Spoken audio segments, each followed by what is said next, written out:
Hi everyone, welcome back to Call to Mothering. Today, Jamie Erickson from the Unlikely Homeschool joins me to talk about the importance of moms supporting one another and the best ways in which we can do this. She also discusses how social media, as well as our culture's high priority on independence, has put moms at a disadvantage, and shares practical ways that we can cope with isolation and feeling lonely sometimes. But before we get into that conversation, please go ahead and subscribe to my channel if you haven't already, and ring that notifications bell so that you know anytime I upload a new video. I am so excited to have Jamie Erickson joining me today on the podcast. She is the blogger behind The Unlikely Homeschool, the author of Homeschool Bravely, and also Holy Hygge, creating a place for people to gather and the gospel to grow. And she is a mom of 5 kids as well. Welcome, Jamie. Thank you so much for being here. It's lovely to be here. Thank you so much for having me. Can you tell us a little bit about yourself and your family? Sure. Well, as you mentioned, I'm the mother of 5. I've been married to my college sweetheart for 22 years. I was a trained teacher in the classroom for about 7 years. And then after I had my first baby, I went down to part-time, and eventually it was just too much to carry to be able to pour deeply into other people's children and then have enough for my own. And so I left the classroom about 18 years ago, and have been homeschooling my children ever since. Nice. And how many years have you been homeschooling? Officially 16 years. We graduated our first in 2000, I want to say 21. She is away at college, getting a psychology degree. She would like to be a forensic investigator. Most of your listeners probably have never even heard of what that is. I had not, but she would like to speak on behalf of children who cannot speak for themselves, who have experienced the worst traumas imaginable and need somebody to advocate for them. So that's what she's doing. I have another who's graduating in May and is joining the Navy. And then we will still have 2 high schoolers and 1 middle schooler at home. Nice. That is a lofty profession that your daughter has Yes. chosen. It will be a heavy mantle to wear, but I have no doubt she will do it well. Mm-hmm. I wanted to have you on the podcast because you shared not too long ago in social media that about the importance of moms encouraging one another. But sometimes we give advice that comes across as cliche because we say things like treasure every moment, enjoy every minute because your kids grow up so fast. And we are well intentioned, I think, as seasoned older moms, and we know how fast it really does go, how fast our children grow up, but it can seem hollow or ring hollow to moms that are in the thick of parenting littles.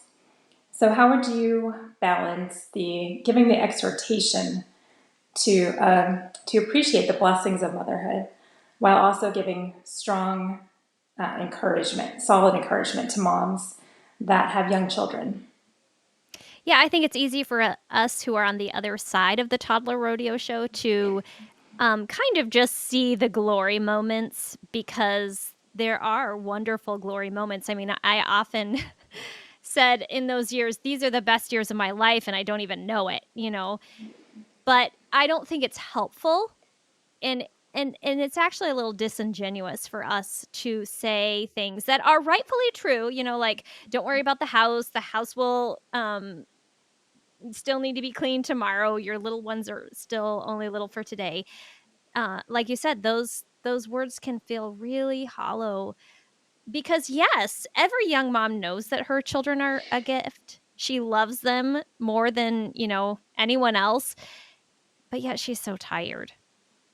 She wants to enjoy the season, so telling her to enjoy this season is pointless. She wants to. She desperately wants to enjoy it, but it's not as simple as that, because her kids still need food on the table every night.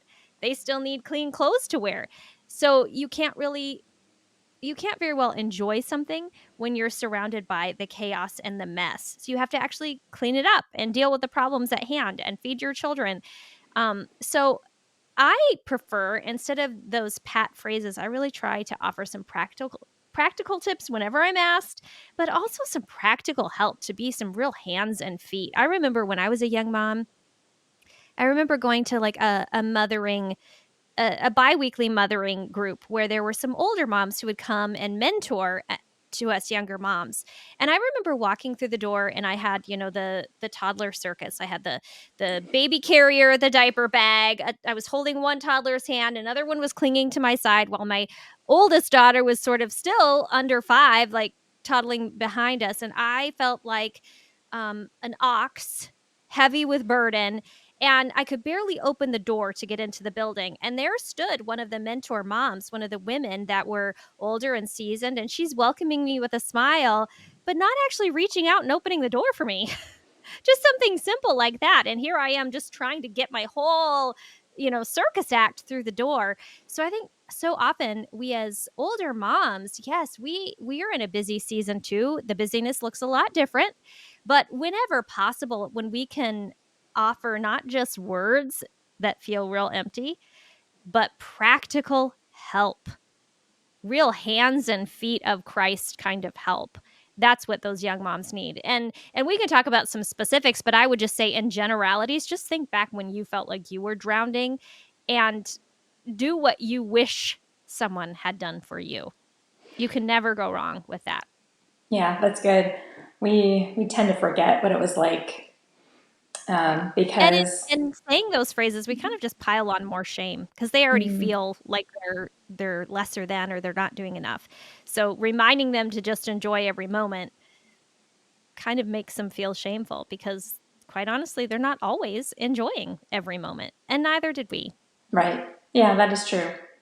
Looking back, I have a tween and a teen right now, and so I'm in the thick of that stage of parenting. But and so, like you said, every stage comes with unique challenges, and Right. yeah, so we need to look back and not just remember what it was like, but try to offer that advice or that help, which is very tangible to those moms in that season. And that's not to dismiss or diminish how difficult this season is for us, but it's a different kind of difficult. It's kind of emotionally and mentally heavy, whereas Right. those years were really physically heavy. We were just tired, and those moms are too. So to be able to offer that practical help to relieve some of the physical burden of caring for a lot of little ones can go a real long way in their Yeah. lives. How do you think that culture's independent mindset has put moms at a disadvantage? Well, we definitely live in a very independent culture here as Westerners. We live in a culture that really encourages the, the nuclear family, really, and not the extended family of, aunts and uncles and grandparents and cousins and even friends and neighbors. Throughout the ages, and even still in other cultures, people live communally. They gather at watering holes and around the fire, and they pour into each other's lives in practical ways, and they really can be the hands and feet. And our individualistic, sort of singular, independent lifestyle as Westerners has really put us at a disadvantage. We don't have the social capital that people down through the ages had. We certainly are privileged to have other things, but I think we really miss out on that communal living and that intergenerational living. We miss out on the physical and emotional support of others, and I'd say we actually really miss out on that daily modeling of older, wiser, more influential, experienced loved ones. I don't know about you, but I came into motherhood, came into my marriage not really feeling fully equipped to handle some of the just daily life practical skills. They were not modeled to me, they were not passed down from generation to generation. And so I kind of had to learn it as I went, and was really awkward and bumpy for a while. because we just don't have that social capital. And what that looks like is then we turn and turn to our peers who are also in the thick of it. And there's nothing wrong with that. I actually think um, in life, you need three different levels of relationships with other women. So, as a woman, I need to be reaching ahead to seasoned veteran mothers and women of the faith. I call those, the mothers of the faith. I need to reach ahead to those moms who have walked a few more miles, who have that experience to offer me before I even need to get there. And I need to be reaching across, like to the sides of me in the side aisles, to women who are in the exact same season that I can link arms with and say, "Oh, you too."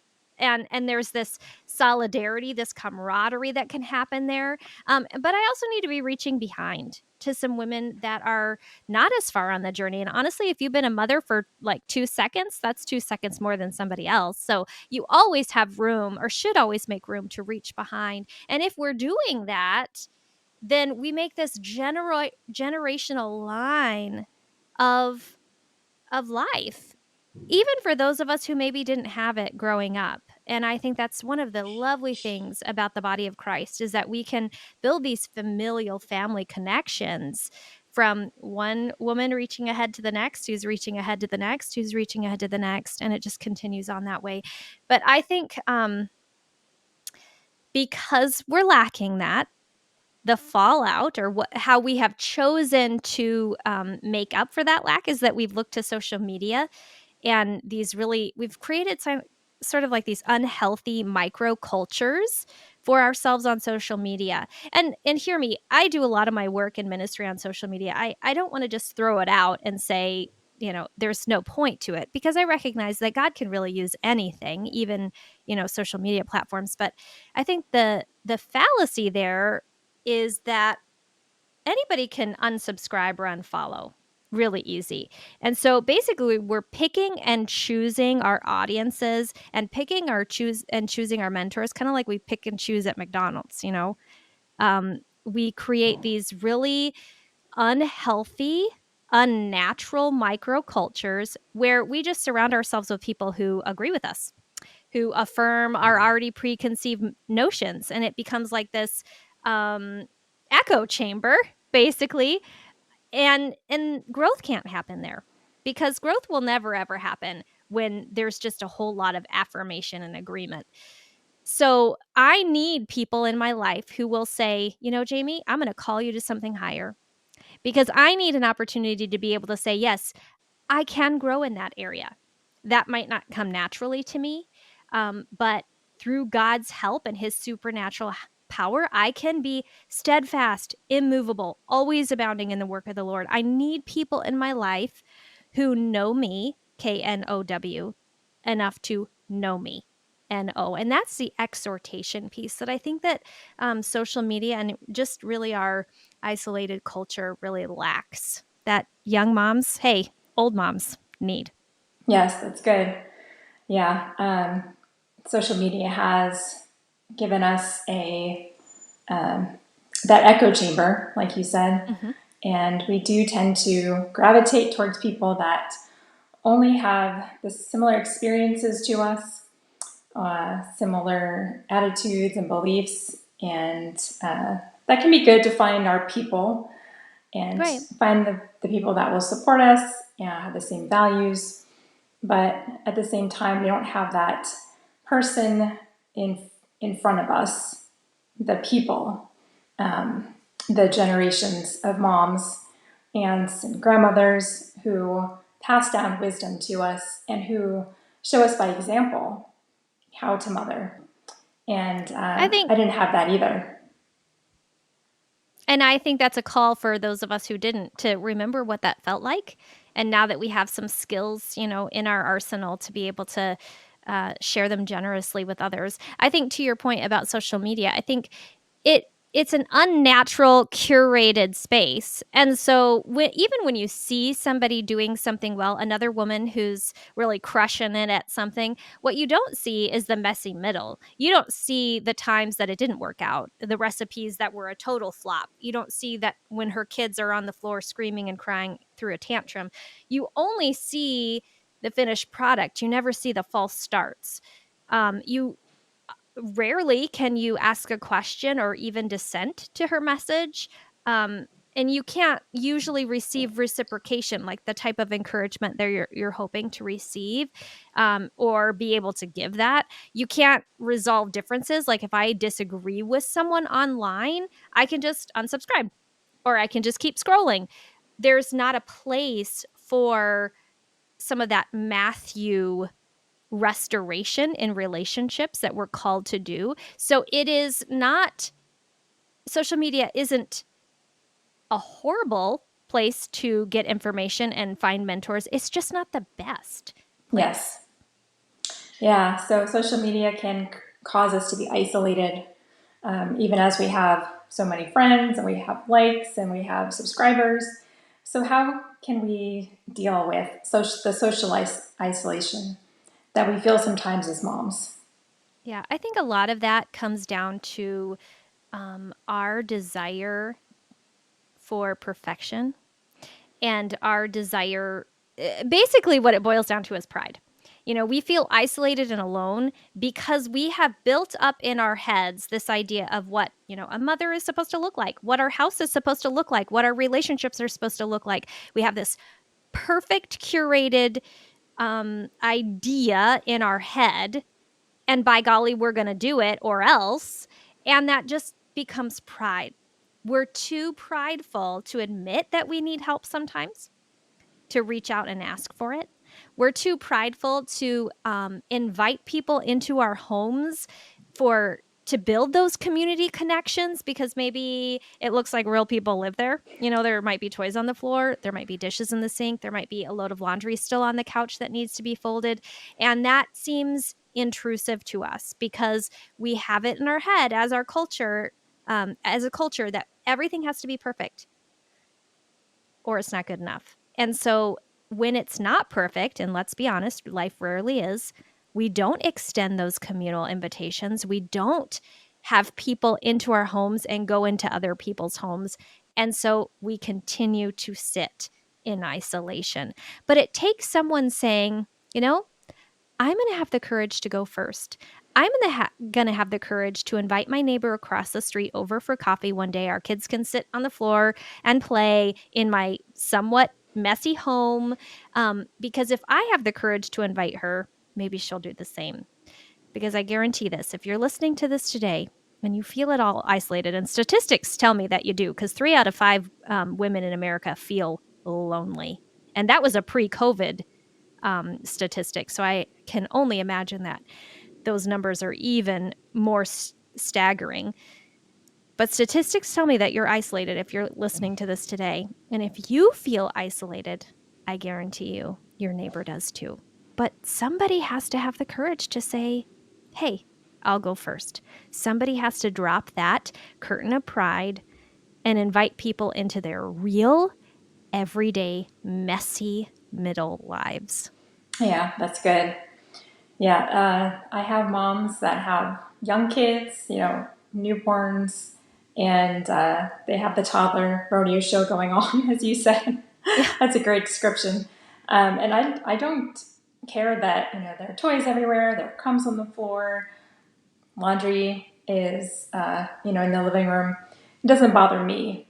But when people come to my home, I feel like I have to present a certain, I don't know, it's kind of like the Disney World effect, I call it, because at Disney World, you don't see trash, you don't see stuff everywhere. They have this whole system where stuff just like goes underground. And so I like to present my house and my life in a certain way.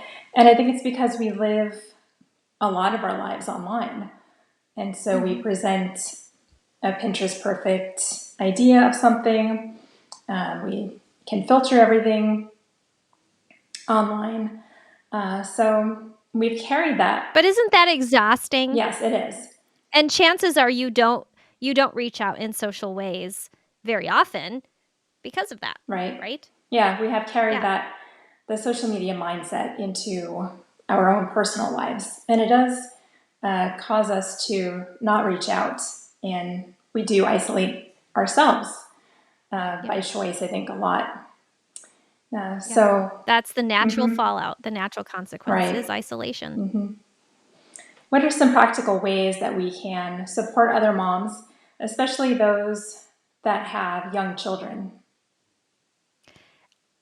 Well, I would say first and foremost, just pick one to invest in deeply with your time and your attention. Listen, I can't impact every single young mom that I know, but I can impact one. I don't think it's enough to just offer advice. Again, that's just hollow words to a woman who feels like she's drowning. When you're shouting on the curb encouraging words to somebody who is literally drowning, when what they really need is like a life vest or a life preserver and help being hauled in, like shouting words don't help. I don't live near my nieces. You know, I have several grown nieces with children of their own, and I would love to be able to pour into them, but I know that I live near someone's niece, someone's younger sister, somebody's adult daughter. So I've committed in this season of my life to helping one young mom. I was actually just at her house this morning. I go over there once a week for about an hour, which really isn't a whole lot of time. It's not a huge investment for me, but it gives her just enough time in her week to take a deep breath and exhale, sit on the couch and read a book if she wants, or paint her nails, or pay some bills that she's been meaning to pay, whatever she wants to do in that hour, because I'm there watching her little ones. And that's a real easy yes for me because it doesn't require a lot of commitment. I think a couple other things, practical things, when you're at the store and you're picking up groceries, call or text that young mom and say, "Hey, I'm already here. Is there anything you need at the last minute?" And it doesn't cost me much to just throw an extra, block of cheese or lettuce in my cart when she's like, "Oh, I was meaning to make tacos tonight and I don't have all the things. I don't feel like I can pack up all the, circus act and head to the grocery store." That's a really easy, practical way that you can help. And then I would say also going back to what you were saying and like the fact that you don't mind going over to somebody's house when there's toys on the floor. You chances are you don't even really notice. So as an older mom, I usually lead with that. I usually say, "Hey, listen, I know you're not a spotted unicorn. I know you probably have dishes in the sink and you have, the smell of dirty diapers and you have crumbs on your floor. I'm expecting it." And that gives her a little relief. She doesn't have to feel like she needs to go around sweeping and mopping before my arrival. Additionally, I always like to have some freezer meals on hand. I make 2 meals a couple of times a week. I serve one to my family and I freeze the other one. And that frozen meal can go for me in my house if I'm having kind of a busy afternoon and don't have the time to make a homemade meal, or even better, it can go to a young mom when I find out she's sick or when I find out she's had a really hard day. So I try to have some of those cheap tin disposable casserole dishes and even like old yogurt tubs and cottage cheese tubs, anything that can hold food that I can pass a hot meal to someone and then they don't have the burden of washing it and giving it back to me. That when somebody has to wash and track down the owner of a casserole dish, the blessing of having a free meal then becomes a burden. And I don't want to do that to a young mom. So I always try to package it up in disposable everything. And then as I'm handing it to her, I say this: "Don't you dare write me a thank you note, because that's the very last thing you need. I know that you're thankful and I know that this meal will bless you. I don't need you to tell me that." Because, boy, there's another burden that we put on young moms. After they have a baby, it's such a gift to be able to have several meals brought in and they're so grateful, but then they have to sit forever doing the dishes to return them to the owners and also writing all these thank you notes. So, older moms, just give them a pass. Yeah, that's really good. That's something we don't think about saying. We don't think to say, "Yeah, you don't have to write me a thank you." And Right. yeah, and that's good advice too, to have the disposable trays and containers, so they don't have to wash the dishes and because they already have so much going on. Right. Just throw a few, empty tubs of this or that in your Tupperware drawer, so you're not having to even pass your expensive Tupperware. It's just like a cottage cheese tub or a yogurt tub, or I even save when we get takeout food in plastic containers that are like flimsy plastic.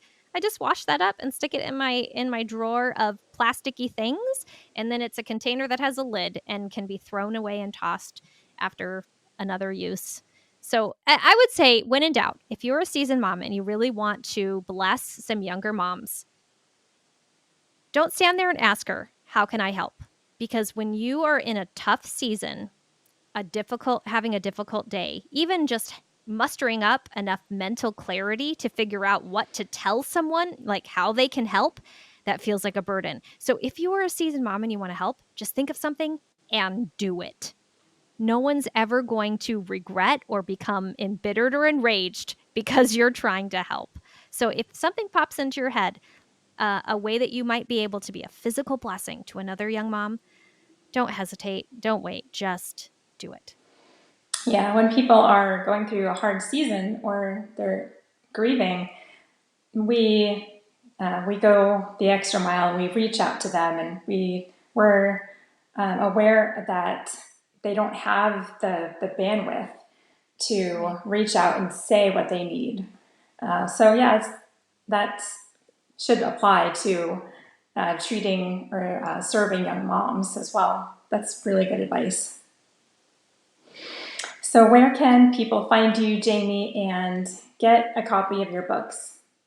Well, probably the easiest way is just to go to jamieerickson.com. That's where you can find out about my books and my bibliophiles, which is a kidlit vetting community that I run, and listen to my podcast and really take advantage of anything that I have to offer. Well, thank you so much for taking the time to be on the podcast today and share your wisdom and those nuggets of wisdom with us, because we need to know how we can support young moms, and it is so important that we do that. Absolutely. Well, it was a joy chatting with you. Thank you so much for having me.